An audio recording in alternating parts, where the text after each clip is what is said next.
मैं UIT university में computer engineering department का स्टूडेंट हूँ और आज हमारे साथ एक सीएस मेजर मौजूद है और हम इनसे कुछ सवाल पूछेंगे। तो सबसे पहले आप हमें अपना तारुफ करा दें।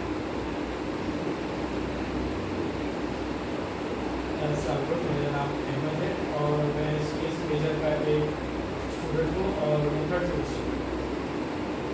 ठीक है, तो अब हम इनसे कुछ इनके डिपार्टमेंट के हवाले से सवाल पूछेंगे। तो आप मुझे बताएं, आपका इस फील्ड में इंटरेस्ट कब शुरू हुआ? तो इंटरेस्ट की बात तो मेरी इसमें बचपन से मैं सीएस की फील्ड में काफ़ी इंटरेस्ट था, क्योंकि मेरे पास जो गेम्स खेलता था उनके अंदर उनके जो कॉन्सेप्ट कमांड्स उसमें मैं बहुत ज़्यादा टच करता था। उनके अंदर डिफरेंट सेटिंग्स देख ली, डिफरेंट वो कुछ कर लिया, तो उस वक्त से इंटरेस्ट था। फिर जब हमने मैट्रिक में GW बेसिक सीखना शुरू किया तो तब से एक तरीके का स्पार्क शुरू हो गया कि मुझे ये इस फील्ड को कंटिन्यू करना है। ठीक, उसके अलावा आप मुझे बताएं, आपके ख्याल में पाकिस्तान में सीएस का स्कोप क्या है? पाकिस्तान में सीएस का स्कोप काफ़ी है। आप देखो तो हर यूनिवर्सिटी के अंदर अब सीएस की फील्ड तो आ गई है। सीएस की फील्ड आ गई है, उसके साथ साथ हर बंदे के पास एक लैपटॉप या किसी तरीके के कंप्यूटर तो होता है। और अब जो है हम जिस तरह आगे चल रहे हैं, आगे चलने के अंदर ऑलमोस्ट हर जगह ऑटोमेशन और डिजिटलाइजेशन चल रही है। तो इस तरीके से हम जितना ये बढ़ती रहेगी ऑटोमेशन डिजिटलाइजेशन, तो उसके हिसाब से फिर आपकी सीएस के आईटी काफ़ी यूज़ होगी, तो उसके हिसाब से उसके स्कोप बढ़ते हैं। सही। अच्छा जी, उसके अलावा एआई जैसे आजकल बहुत चल रहा है, तो एआई में आपकी फील्ड पे जैसे ChatGPT है या डेविड एआई हो गया, ये इसने आपकी फील्ड पर कैसे अफेक्ट किया? तो जिस तरह हम ChatGPT या जो सबसे बड़ी बात बहुत लोगों को डराने वाली डेविड एआई वाली बात शुरू हुई थी, वो अभी इतना मैच्योर स्टेज पे नहीं है कि वो हम लोगों को सरपास कर सके in terms of code making, code logic making और प्रॉब्लम सॉल्विंग। अब आप सिंपल एक कैलकुलेटर बनवा सकते हो उससे, तो वो बना लेगा थोड़ी देर में, बट बड़े APIs, बड़े कोड्स और लंबे कोड्स वो बनाना अभी उसके लिए मुश्किल है। हाँ। जिस तरह अभी हमने जो देखा है, डेविड एआई का बहुत बड़ा अभी एक क्रैश हुआ था, बहुत बड़ा इनका वीडियो एक रिलीज हुई थी जिसके अंदर इन्हें एक अपना ट्रायल दिखाया था, कि लोगों को डेमो दिखाया था, जिसके अंदर उन्होंने शो किया कि मेरे पास ये एआई क्या क्या केपेबल कर सकता है। और फिलहाल वो जो एआई है वो खुद के एरर सॉल्व कर रहा है। वो लिटरली अपने जो कोड्स उसको प्रोवाइड किया कि आप ये कोड बनाओ, वो भी सही तरह पूरा नहीं कर सकता।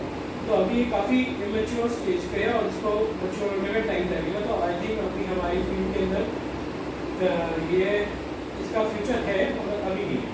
सही। तो अभी आप कह रहे हैं कि एआई में और इम्प्रूवमेंट की गुंजाइश है? अभी काफ़ी गुंजाइश है।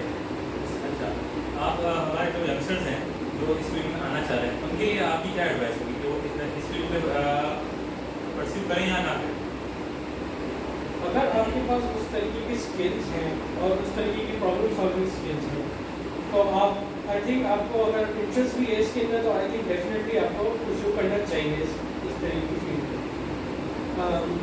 क्योंकि फ्यूचर के अंदर काफ़ी सारी चीज़ें, जिस तरह बहुत सारी मैकेनिकल इंजीनियरिंग की फील्ड, बहुत सारी फील्ड्स के अंदर सीएस अब एंटर हो चुका है और वो आगे कर करके काफ़ी जगहों पर मोनोपलाइज कर लेगा। तो आई थिंक अगर आप फ्यूचर थिंकिंग के हिसाब से चले, तो मैं यंगस्टर्स को यही एडवाइस करूँगा कि आप अगर ट्राई करना चाहते हो और आपकी स्किल्स अच्छी है, तो आपको सीएस ट्राई करनी चाहिए। सही। अच्छा, क्या इस फील्ड में डिग्री के लिए ज़रूरत है? आई थिंक स्टार्टिंग स्टेज के अंदर डिग्री एक आपका एज एन एक टिकट है अंदर आने के लिए इस मार्केट में। तो जिस तरह आपकी जॉब्स जो है अपॉर्चुनिटीज या इंटर्नशिप्स वगैरह आप करते हो, तो आप जाके उनको डिग्रीज दिखाओगे कि आपकी इतनी क्वालिफिकेशन है कि आप ये केपेबल बनते हो उस हिसाब से।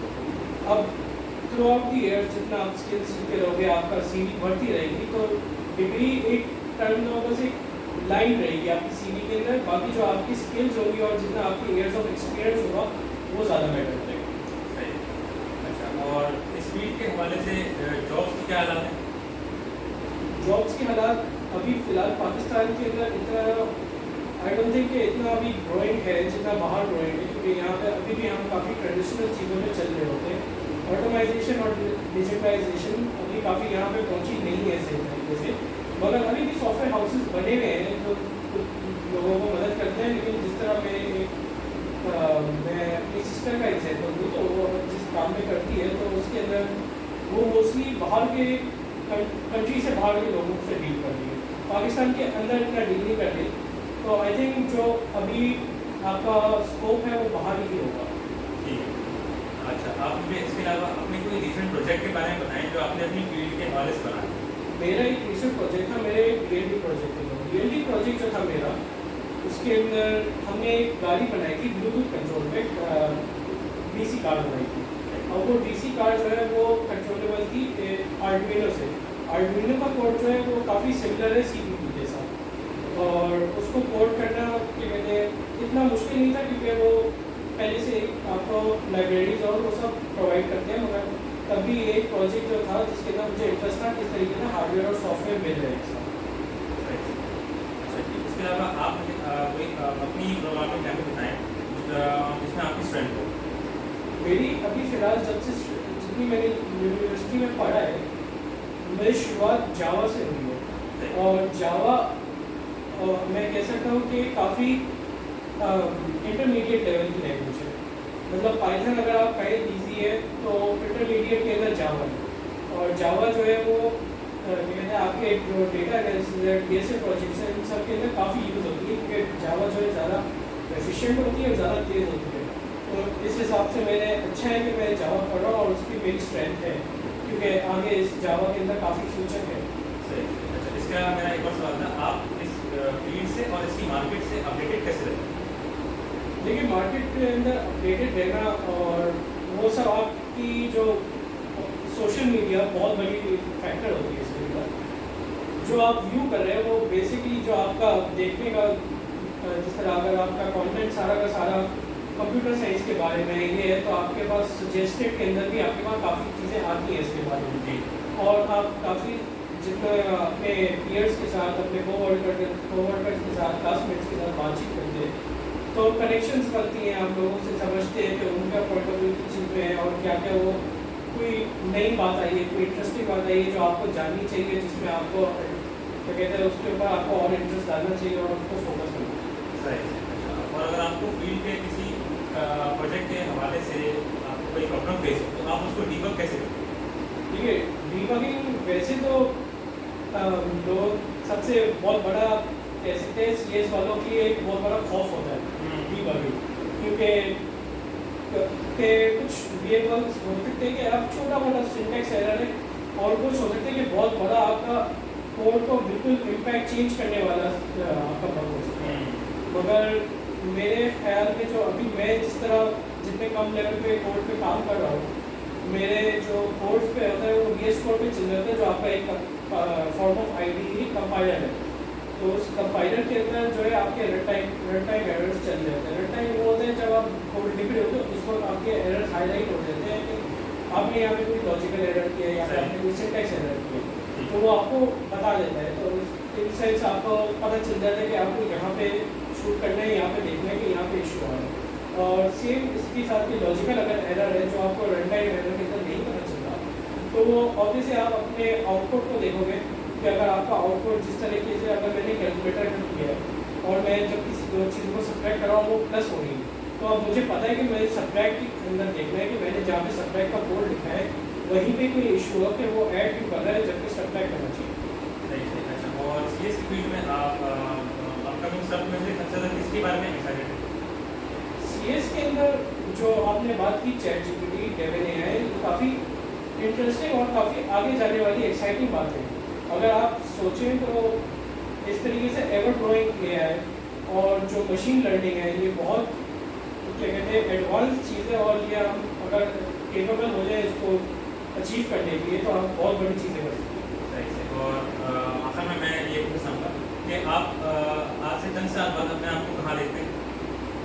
FEA में आपने 5 साल के बाद मैं देखना चाहता हूँ कि मैं अपनी स्किल्स को इतना ग्रो कर सकता हूँ कि मैं ऑलमोस्ट 100-500 या ऑलमोस्ट मैं ऐसे ही कह रहा हूँ, मगर 500 लाइन्स ऑफ कोड में सोचे बगैर भी लिख सकूँ, इतनी मेरे में स्किल्स हो, और मैं कोई बग्स डीबगिंग करनी हो तो मैं उसको काफ़ी अच्छी तरीके से और काफ़ी एफिशिएंटली कर सकूँ, और मेरे कोड एफिशिएंट से एफिशिएंट होते रहे और बेहतर होते रहे, और मेरे कोड की क्वालिटी क्लीन कोड्स हो, और क्या कहते हैं ऑब्वियसली जॉब के हिसाब से भी, मैं जॉब के अंदर भी मैं चाहता हूँ कि मेरा कोई ऐसा जॉब हो जो मैं इम्पैक्ट करे वर्ल्ड को किसी अच्छी तरीके से। जिस तरह अगर मैं मशीन लर्निंग में अगर मुझे जाना है तो वो काफ़ी बड़ी तरह से इम्पैक्ट करेगा, और इस क्या नाम है गोल को रीच करने के लिए मुझे काफ़ी चीज़ें करनी पड़ेंगी। तो जिस तरह मसलन जो है आपको अपनी प्रॉब्लम सॉल्विंग स्किल्स के ऊपर फोकस करना है, आपको हर वक्त अप टू डेट रहना पड़ेगा कि आपको क्या क्या नई चीज़ें आ रही हैं। क्या पता आपको अभी आप पढ़ रहे हो कि जावास्क्रिप्ट पढ़ रहे हो, जावास्क्रिप्ट का अभी पता चल रहा है कि जावास्क्रिप्ट का ओनर कह रहा है कि आप जावास्क्रिप्ट अब क्या कहते हैं वो आगे जाके उसके अपडेट्स बंद कर देगा, तो क्या पता वो बिल्कुल ही मूट हो जाए, वो यूज़ ही नहीं हो पाए जावास्क्रिप्ट। तो अब हम आपको कोई नई चीज़ ढूंढनी पड़ेगी, तो उसके ऊपर मूव ऑन करने के लिए आपको अप टू डेट रहना पड़ेगा और काफ़ी अपने फील्ड के अंदर नॉलेजेबल रहना पड़ेगा कि आप उसको बेहतर से बेहतर और बेहतर से आसानी से आप उन लैंग्वेजों को अप्लाई कर सकते हैं। इंशाल्लाह ताला अल्लाह ताला आपको कामयाब करे और आपको और सलाहियत दे इस फील्ड में आप प्रोग्रेस करने की। ठीक है व्यूअर्स, ये था हमारा पॉडकास्ट मिस्टर नईम साहब के साथ सी एस मेजर में